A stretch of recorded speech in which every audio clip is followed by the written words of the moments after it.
ሰላም ሰላም ውድ የቻናላችን ተከታታዮች እንኳን ወደ ቻናላችን መጣችሁ። ዛሬ የአማርኛ ፊደሎችን ይዤላችሁ መጥቻለሁ። ከኔ ጋር አብረን እንቆጥራለን ማለት ነው። ቪዲዮን ከመጀመራችን በፊት ግን የአማርኛ ፊደሎች ብዙ ስለሆኑ ሁሉንም በአንድ ቪዲዮ አልሰራላችሁም። በሶስት ክፍሎች ከፋፍዬላችሁ መጥቻለሁ ማለት ነው።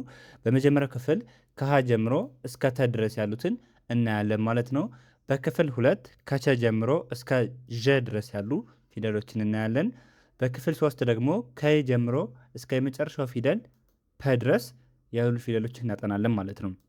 ዛሬ የምንጀምረው የመጀመሪያውን ክፍል ሲሆን በኦንላይን መማር የምትፈልጉ በስልክ ቁጥራችን በ0993 58 86 61 በኢሞ በቴሌግራምና በዋትስአፕ እኛ ማናገር ትችላላችሁ። ቀጥታ መደወል ትችላላችሁ ማለት ነው። ወደ ትምህርቱ እንግባ።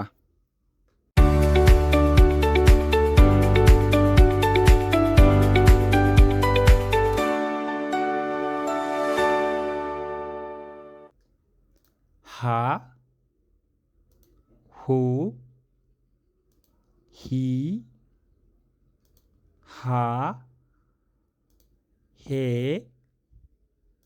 ህ ሆ ለ ሉ ሊ ላ ሌ ል ሎ ሀ ሁ ሂ ሃ ሄ ህ ሆ መ ሙ ሚ ማ ሜ ም ሞ ሰ ሱ ሲ ሳ ሴ ስ ሶ ረ ሩ ሪ ራ ሬ ር ሮ ሰ ሱ ሲ ሳ ሴ ስ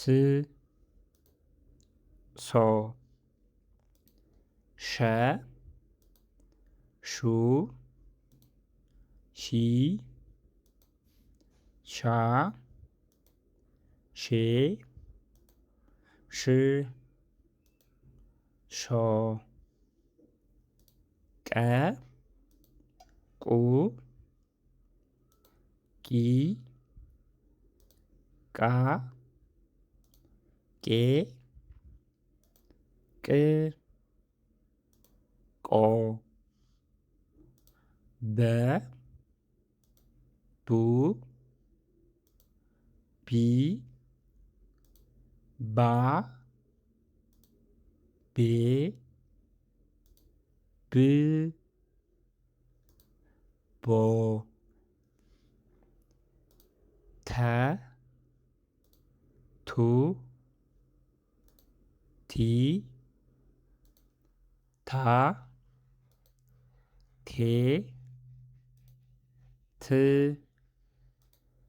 ቶ የዛሬ እንግዲህ ያዘጋጀሁላችሁ ፊደሎች እነዚህን ይመስሉ ነበር። መጀመሪያ ስናነብ በዚህ ጋር ሀ ብለን ጠርተናል። ከዛ ድጋሜ ደግሞ እዚህ ጋር ሀ ብለናል። እነዚህ አንድ አይነት ድምፅ ነው ያላቸው። ከዚህ ጋር ሆ ብንልም ከዚህ ጋር ሆ ነው የሚሆነው እስከ መጨረሻው ሆ ድረስ ማለት ነው። ሆ ብንልም ከዚህ ጋር ሆ ነው የምንለው።